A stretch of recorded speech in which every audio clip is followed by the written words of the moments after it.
Stray is a game where you play as a cat, who in a sequence of events would come to find himself in a world broken by the passage of time and a societal hierarchy that doomed the civilization that lived within. Today we're going to look into that world and the city that we find ourselves in and find out what happened to it. Before we get into that though, know that there will be full spoilers ahead.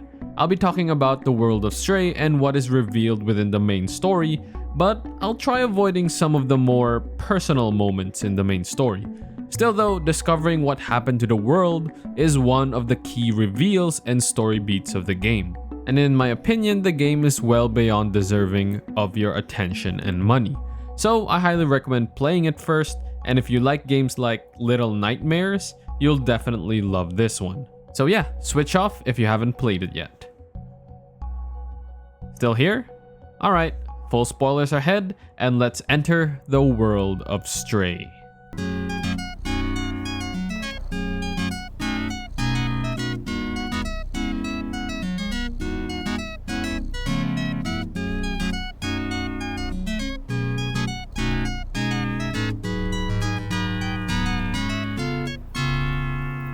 There's no clear date when Stray is set, but we know it's sometime after 2198. But this time frame can span over 300 years to 7 million years, depending on which companion you believe, which we'll talk about later. And from the start of the game, we can see that the world has been reclaimed by nature. Lush plant life and animals, such as the cats, have grown and returned to the earth around the industrial buildings of humanity. This is due to an apocalyptic event that had occurred, one that was done by the very humans that lived here. This apocalypse was caused due to too much trash dumped by humans, kinda like what happens in Wall-E. The air became toxic and the land unlivable. Eventually, it drove humanity into walled megacities, and in the game we explore one of those megacities known as the Walled City 99.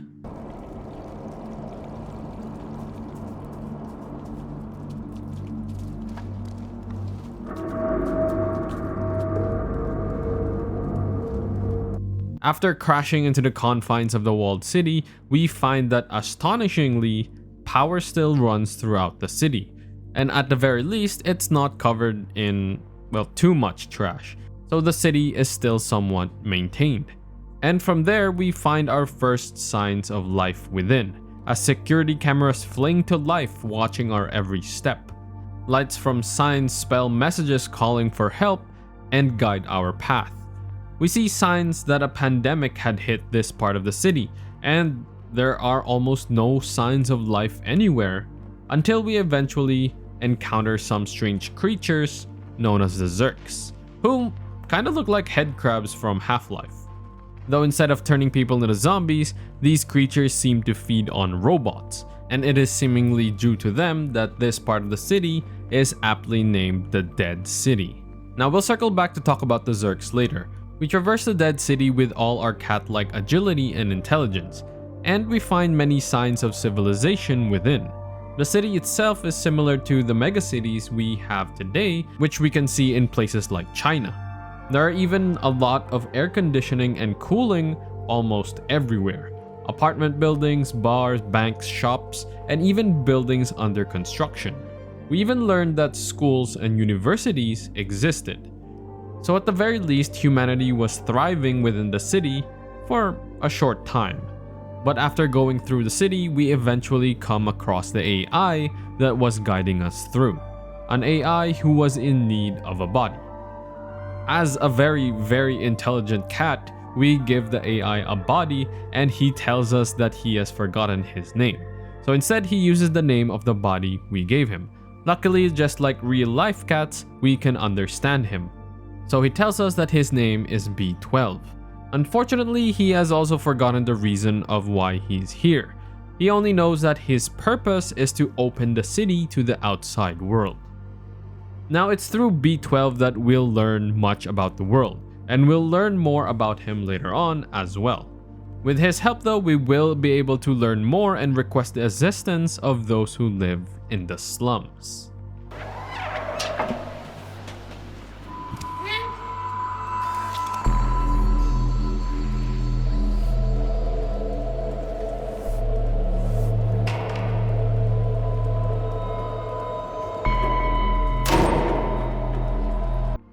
Heading deeper into the dead city, we eventually find the slums, which is a small town at the base of an elevator that no longer works. We learn that the megacity itself is separated into two parts, the lower city and the upper city. The two parts have long been separated, and since then, the denizens of the lower city have been prey to the Zurks. In order to exit the city and reunite with our cat family, we need to head to the upper city, and to do so, we speak with the denizens of the lower city, who are all robots. The robots are known as the companions. They were created by humanity long ago to keep them company, but they have long since grown self-aware and independent, even passing the Turing test, making them almost indistinguishable from humans if it wasn't for their robot bodies. However, we find no humans in the lower city, and we eventually learn that all the humans have gone extinct. The companions that they've left behind, though, have evolved in that they have their own personality. Well, at first they were simply copying the humans that they were with, even copying their traits and weaknesses such as fear, hunger, boredom, and the like, even though they have no need for them. However, eventually they did develop their own personalities and can even have family and children. Not in the usual way. They also developed their own language and alphabet as well. They would also have their own hierarchy and roles within their community as copied from humanity. One such role is that of the Guardian, who is the one who will meet us, as they were deathly scared of us when we first arrived in the slums, as they mistook us for Zurks. The Guardian would discover that we are not a Zurk, though not fully understanding what we are. He would still welcome us into the town. And from here, from talking with all the companions within the town, we would learn more about the walled city itself. The city itself is practically underground. The sky above is just lights of the gates that block the city from the outside. Being sealed underground for centuries would have an effect on those that lived here. Clocks now go up to 16 hours instead of 12. Sunlight would be absent all throughout the city, so humanity created plants that only need water to survive, though clean water would eventually become scarce. After talking to some of the companions, we learned that some of them have been trying to get out of the city as well. And we learn of a way to get into the upper city. But in order to do so, we need to find a way to contact someone from the upper city to see if it's safe. And to do that, we need to install a transceiver at the tallest point within the lower city.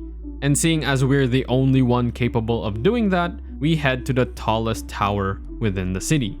Heading there, we learn more about the Zurks and their origin.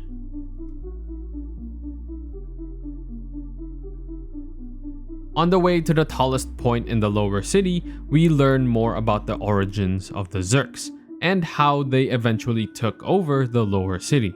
You see, the city wasn't divided simply because of space. It was divided between classes as well. Those in the upper city were more well off than those in the lower city. Eventually, trash would once again become a problem for both cities, as waste would have nowhere to go. This is where the Neko Corporation would step in. They advertised their services to the people of the upper city, saying that they will take care of all the trash around. And so the workers of Neko Corp would gather all the waste and send it downstairs for recycling and repurposing. But as we earlier discovered, this wasn't the case. Instead, all of the trash was dumped into the lower city. As mentioned though, this would eventually become a problem as the lower city would become covered in trash. Now the Neko Corp, despite being above the lower city, didn't want to lose the lower city, and the overload of trash became a problem for them as well. So they developed a bacteria that would dissolve trash, one that can easily be controlled, as exposure to sunlight or UV light would destroy the bacteria easily. This proved to be a success at first.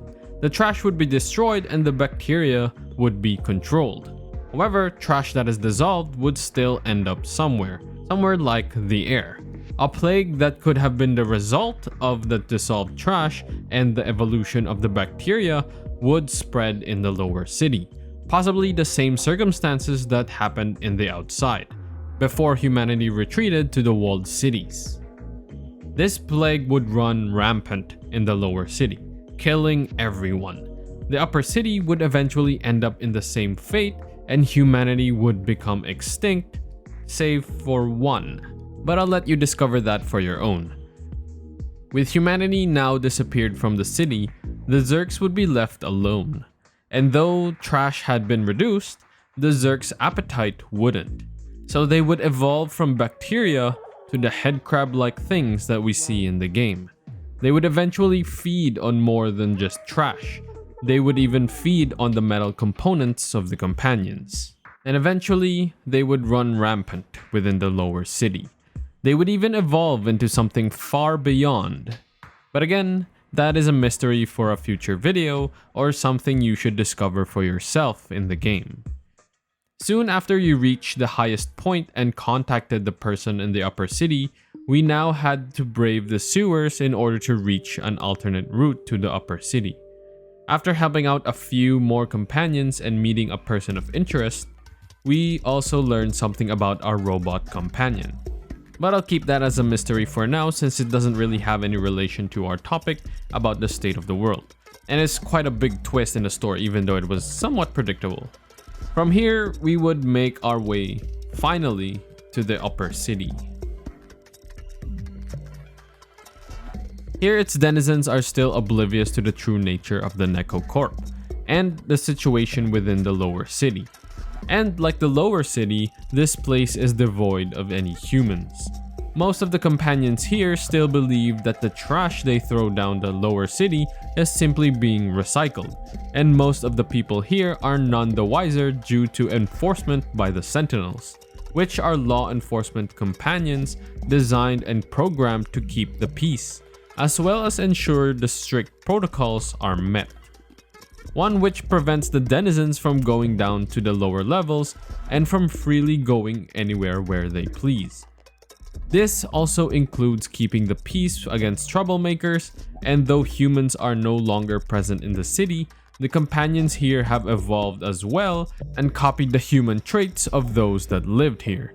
We can see people hanging out at bars, buying and selling goods, doing odd jobs, dancing, and even getting drunk even though they don't have digestive systems.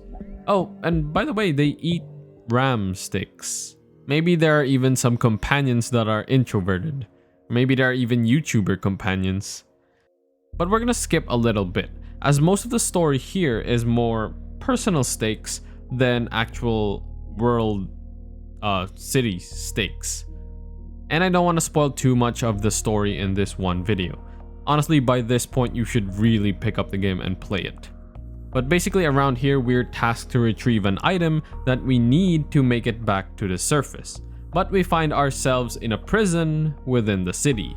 This shows us more about how law enforcement was kept within the city as well. The troublemakers and criminals are placed within this prison by the Sentinels, and should their behavior not change or get corrected, they would eventually be rebooted and reset, causing the companions to lose all traces of their personality and revert back to their original programming. Luckily for us though, we're a cat, and we're able to escape from the prison with no problems whatsoever. And upon escaping the prison, we finally make it to the final layer. The final layer of the city is known as the control room. Here, everything within the city can be controlled, and unlike the two previous layers, this place is well maintained by the companions that still dwell within this layer. Everything is clean and in a proper place, as if nothing bad had occurred. The control room, however, can only be accessed by humans, ensuring that the companions can never take control.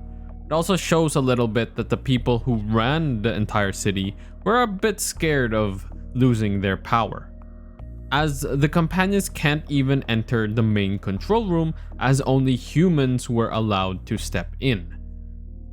Even to the point where, even though an alarm was set off within the main control room, the companions still cannot go in. As such, since there are no more humans, there was no respondents that could enter the control room. We find out here that no humans have stepped into the main control room for years, and that the city itself has been on lockdown for a long time, hence the strict enforcement in the upper layer. Turning off the lockdown would allow us to leave the confines of the city and enter the outside once again. Now here it is revealed that the people in the control room didn't really care for anyone in the city. They witnessed the pandemic in the lower city, yet did nothing to help. And eventually the humans tried to turn against the people in control, so they put the entire city on lockdown, under the premise as well that going outside is still dangerous, which it may very well have been during the time. After doing a couple of things that again I will not spoil, and you should really play the game already, we removed the lockdown and opened the city back up. The sunlight would destroy the Zurks, and the removal of the lockdown would appease the enforcers, allowing the companions of the walled city 99 to exit into the outside. Unknown to them still what the future may hold beyond the walls of the city. As for our feline friend though, well, he's a cat. He's free to do whatever he wants. Hello everyone, thank you for watching. I hope you enjoyed that brief overview of the world of Stray. I tried to avoid all the personal beats of the story, and I really highly recommend playing it to find out all the personal twists and plots. I'll probably have 1 or 2 more videos I want to make regarding Stray, as they have a pretty cool world and some mystery as well. Like I said, I specifically avoided certain little nightmare-esque parts with the Zurks that I wanted to talk about in another video, but I'll give you guys some time to play it first before we talk about the neat parts of the game. So if you like that and you want to see more of this type of content, please hit the like button, and if you haven't yet, please do consider subscribing. Thank you for watching.